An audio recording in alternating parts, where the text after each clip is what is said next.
நாமக்கல் மாவட்ட அதிமுக தொழில்நுட்ப நிர்வாகிகளுக்கான பயிற்சி பட்டறை கூட்டத்தில் கட்சியின் பொதுச் செயலாளர் எடப்பாடி பழனிசாமி உரையாற்றி வருகிறார். அந்த காட்சிகளை பார்க்கலாம். நாடாளுமன்ற தேர்தலிலே அனைத்து இந்திய அண்ணா திராவிட முன்னேற்ற கழகம் செய்த சாதனைகள், இந்த விடிய திமுக ஆட்சியில் மக்கள் பட்ட துன்பங்கள் மக்களிடத்திலே நேரடியாக வலைதளம் மூலமாக கொண்டு போய் சேர்ப்பது உங்களுடைய தலையாய கடமை.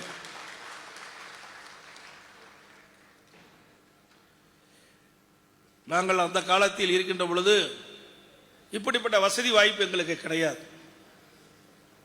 நானெல்லாம் கல்லூரியிலே படித்து முடித்து வந்த பிறகுதான் எங்கள் ஊருக்கு தொலைபேசியே வந்தது. ஆனால் இன்றைய நிலை தலைகளாக மாறிவிட்டது. ஒரு விஞ்ஞான உலகத்திலே நீங்கள் வாழ்ந்து கொண்டிருக்கின்றீர்கள். இந்த விஞ்ஞான உலகத்திலே எதிரிகளை எப்படி வீழ்த்துவது என்பதை இந்த வலைதளம் மூலமாக பயன்படுத்தி கழக செய்திகளை உடனுக்குடன் மக்களிடத்தில் கொண்டு போய் சேர்க்கப்பட வேண்டும்.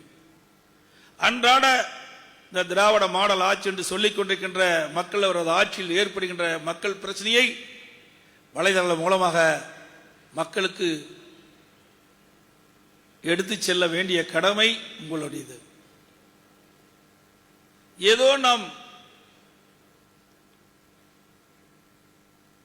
பூத் கமிட்டியிலே இடம்பெற்றிருக்கின்றோம் என்று எண்ணி விடாதீர்கள். இந்தியாவிலேயே பூத் கமிட்டிக்கு என்று 2 பேர் தகவல் தொழில்நுட்ப நிர்வாகிகளை நியமித்த ஒரே கட்சி அதிமுக கட்சி தான்.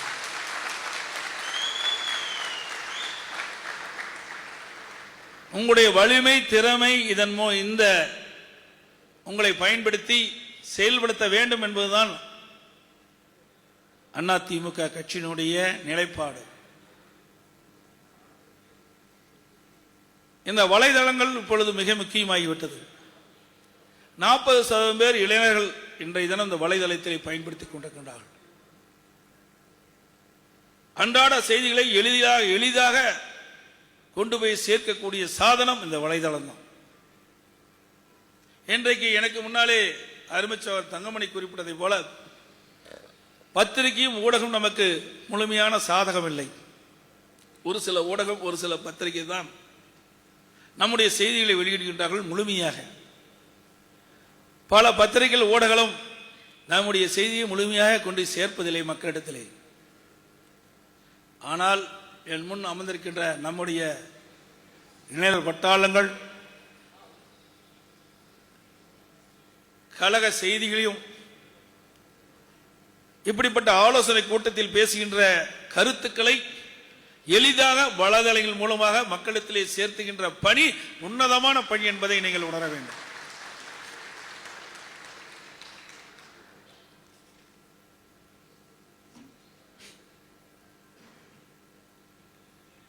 இன்றைய ஆட்சியாளர்கள் பணத்தை நம்பி அரசியலை செய்து கொண்டிருக்கிறார்கள். நம்மை பொறுத்த வரைக்கும் மக்களை நம்பி நாம் கட்சி நடத்திக் கொண்டிருக்கின்றோம். பணத்தை கொடுத்து வாக்குகளை பெற்றுவிடலாம் என்று பகல் கனவு காண்கிறார்கள். அதை முறியடிக்கின்ற விதமாக நம்முடைய தகவல் தொழில்நுட்ப பிரிவினுடைய நிர்வாகிகள் சிறந்த முறையிலே பணியாற்றி எதிர்கால இந்தியாவை, எதிர்கால தமிழகத்தை உருவாக்கக்கூடிய பொறுப்பை உங்கள் கையில் நாங்கள் ஒப்படைத்திருக்கின்றோம்.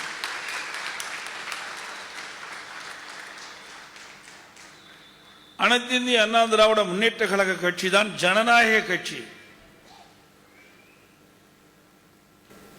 இந்த மாத இறுதி அல்லது அடுத்த மாத முதல் வாரத்திலே பாராளுமன்ற தேதி அறிவிக்கப்படலாம். அப்படி அறிவிக்கப்படுகின்ற பொழுது நம்முடைய கட்சியுடைய வேட்பாளர், நம்முடைய கூட்டணியுடைய வேட்பாளர் போட்டியிடுகின்ற பொழுது மக்கள் நம்முடைய கட்சி வேட்பாளருக்கு, கூட்டணி வேட்பாளருக்கு ஆதரவளித்து வெற்றி பெற செய்கின்ற பொழுது யார் வாக்களிக்கின்றார்கள்? மக்கள் வாக்களிக்கின்றார்கள். அந்த மக்களுடைய பிரச்சனையை நாடாளுமன்றத்திலே குரல் எடுப்பது நமது நாடாளுமன்றத்தினுடைய கடமை. அவர்கள் எந்த நோக்கத்திற்காக நம்முடைய வேட்பாளரை தேர்ந்தெடுக்கின்றார்களோ அந்த நோக்கத்தை நிறைவேற்ற வேண்டியது நம்முடைய கட்சியினுடைய கடமை.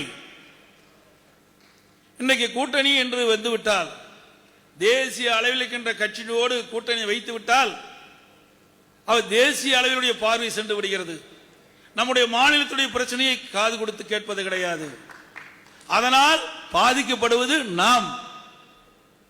ஆகவேதான் தமிழ்நாட்டு மக்களுடைய உரிமைகளை பாதுகாக்க, தமிழ்நாட்டு மக்களுக்கு தேவையான திட்டங்களை கொண்டு வர, நிதியை பெற்று வர, புயல், வெள்ளம், வறட்சி போன்ற காலங்களில் தமிழ்நாட்டு மக்கள் படுகின்ற துன்பங்களை யார் நிவர்த்தி செய்கின்றார்களோ அவர்களுக்கு நாம் மத்தியிலே பிரச்சனை அடிப்படையில் ஆதரவு கொடுப்போம். ஓட்டு போட்ட மக்கள் தமிழ்நாடு, வேட்பாளரை தேர்ந்தெடுக்கிறது தமிழ்நாட்டு மக்கள். ஆகவே தமிழ்நாட்டு மக்கள் பிரச்சனை வருகின்ற பொழுது நாம் எடுத்து சொன்னால் காது கொத்து கேட்பது கிடையாது. ஆகவேதான் நாம் தனியாக பிரிந்து விட்டோம். நம்முடைய உரிமை பாதுகாப்பதற்காக பிரிந்து விட்டோம். நமக்கு வாக்களித்த மக்களுக்கு நன்மை செய்ய வேண்டும். அதுதான் நம்முடைய தலைவர்கள் வகுத்து தந்த பாதை. ஆனால் இன்றைக்கு திமுக தேசிய அளவிலே இந்திய கூட்டணி என்ற கூட்டணி அமைத்துக் கொண்டு எப்படியாவது ஆட்சி கைப்பற்ற வேண்டும் என்று நினைத்தார்கள். ஆனால் ஒரு கார் சென்று கொண்டிருக்கின்ற ஒவ்வொரு டயரா கலந்துட்டு போகும் பாருங்க, அது மாதிரி ஒவ்வொரு டயரா கலந்துட்டு போயிட்டு இருக்குது இந்தியா கூட்டணியில். ராசியான கட்சி திமுக கட்சி. போன தடவை ராகுல் தான் பிரதமர் ஆனார், அதோட இந்த திமுக காங்கிரஸ் கட்சி அடி பாதாளத்துக்கு போயிட்டு எதிர்கட்சி அந்தஸ்து கூட கிடைக்காது போச்சு. அப்படி ராசியான முதலமைச்சர் இன்றைய முதலமைச்சர் ஸ்டாலின் அவர். அவர் இந்தியா கூட்டணி கூட்டணி சொல்ல சொல்ல ஒவ்வொரு கட்சியா பிரிஞ்சு போயிட்டே இருக்குது. ஆகவே அனைத்து இந்திய அண்ணா திராவிட முன்னேற்ற கழகத்தை பொறுத்த வரைக்கும் மக்களுக்காக உழைக்கின்ற கட்சி, தமிழ்நாட்டில் ஏற்படுகின்ற பிரச்சனைகளை தீர்ப்பதற்காக அமைக்கப்பட்ட கூட்டணி நம்முடைய கூட்டணி. இன்னும் சில பேர் சொல்லுகிறார்கள் எங்கே கூட்டணி இருக்கிறது என்று. அனைத்து இந்திய அண்ணா திராவிட முன்னேற்ற கழகத்தை பொறுத்த வரைக்கும் பொறுத்திருந்து பாருங்கள், சிறப்பான கூட்டணி அமையும்.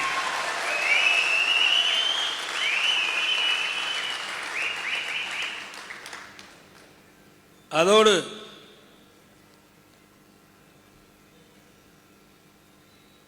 திராவிட முன்னேற்ற கழக தலைவர் இன்றைய முதலமைச்சர் அண்மையிலே தான் ஒரு உலக முதலீட்டாளர் மாநாட்டை நடத்தினார். அந்த உலக முதலீட்டாளர் மாநாட்டிலே பல லட்சம் ரூபாய் தொழில் முதலீடு ஈர்க்கப்பட்டது, பல புரிந்துணர்வு ஒப்பந்தங்கள் போடப்பட்டது என்ற செய்தியெல்லாம் வெளியிட்டார். ஏற்கனவே 2 ஆண்டுக்கு முன்பு தமிழகத்திலே தொழில் முதலீட்டாளர் மாநாட்டை விடியா திமுக அரசு நடத்தியது. நான் அறிக்கையின் வாயிலாக, ஊடகத்தின் வாயிலாக நான் கேட்டேன் இன்றைய முதலமைச்சரிடத்தில், 2 ஆண்டுக்கு முன்பு தொழில் முதலீட்டாளர் மாநாட்டை நடத்தினீர்களே, எவ்வளவு தொழில் தமிழகத்திற்கு வந்திருக்கின்றது, எத்தனை புரிந்துணர்வு ஒப்பந்தங்கள் நிறைவேற்றப்பட்டன, எத்தனை தொழிற்சாலைகள் தமிழகத்தில் திறக்கப்பட்டு செயல்பட்டு வருகிறது, அதில் எவ்வளவு பேர் பணி செய்கிறார் என்ற விவரத்தை வெள்ளை அறிக்கையின் மூலமாக விடப்பட வேண்டும் என்று கேட்டேன். இதுவரைக்கும் பதில் இல்லை. இன்றைய தினம் ஸ்பெயின் நாட்டிற்கு சென்றார். சுமார் 11 நாட்கள் ஸ்பெயின் நாட்டிலே தங்கியிருந்தார். அங்கே போய் தொழில் முதலீட்டார் ஈர்ப்பதற்காக சென்றேன் என்று ஒரு செய்தியை பத்திரிகையிலும் ஊடகத்திலும் நாம் பார்த்தோம். 20 நாட்களுக்கு முன்புதான் சென்னையில் இந்த விடியா திமுக அரசு திராவிட மாடல் ஆட்சி என்று சொல்லிக் கொண்டிருக்கின்ற முதலமைச்சர் அவர் தலைமையிலே தொழில் முதலீட்டாளர் மாநாட்டை நடத்தினீர்களே, அப்பொழுதே இவர்களை அழைத்து இங்கேயே புரிந்துணர்வு ஒப்பந்தம் போட்டிருக்கலாம். இவரெல்லாம் யார்? ஒரு உதாரணத்துக்காக சொல்லுகிறேன்.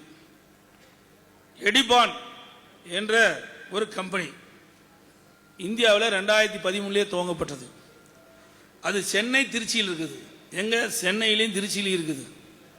540 கோடி புரிந்துணர்வு ஒப்பந்தம் ஸ்பெயினில் போய் போடுறாரு.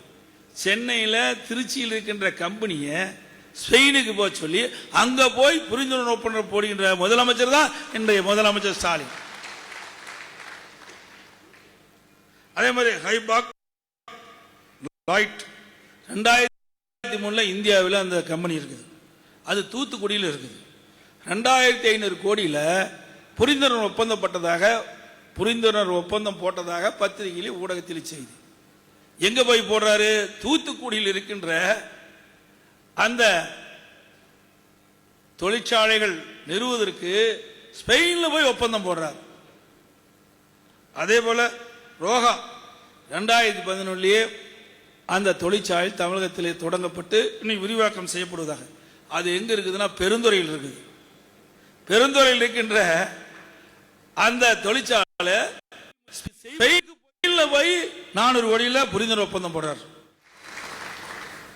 ஏன்னா இங்க இருக்கிற தமிழ்நாட்டு நிறுவனம் இங்கேயே தொழில் முதலீட்டு மாநாட்டு நடத்திட்டு பொழுது இங்கேயே புரிந்துணர்வு ஒப்பந்தம் போட்டிருக்கலாம்ல. அதை விட்டுட்டு ஸ்பெயின் நாட்டுக்கு சென்று தமிழ்நாட்டில் இருக்கின்ற தொழில் முதலீட்டாளர்களை அழைத்து அங்கே புரிந்துணர்வு ஒப்பந்தம் போடுவதற்கு என்ன காரணம்? இதுதான் பெரும் சந்தேகத்தை ஏற்படுத்துகிறது. ஆகவே திராவிட முன்னேற்ற கழகத்தை பொறுத்தவரைக்கும் மக்கள் மீது அக்கறை இல்லாத ஒரு அரசாங்கம். வீட்டு மக்களுக்கு அதிகாரம் கிடைக்க வேண்டும், ஆட்சிக்கு வர வேண்டும், அதுதான் அவருடைய எண்ணங்கள். ஆகவேதான் எல்லா துறைகளிலும் கொள்ளையடி. நாமக்கல் மாவட்ட அதிமுக தொழில்நுட்ப நிர்வாகிகளுக்கான பயிற்சி பட்டறை கூட்டத்தில் கட்சியின் பொதுச் செயலாளர் எடப்பாடி பழனிசாமி உரையாற்றிய அந்த காட்சிகளை பார்த்தோம். செய்திகளை உடனுக்குடன் தெரிந்து கொள்ள உடனே சப்ஸ்கிரைப் பண்ணுங்க.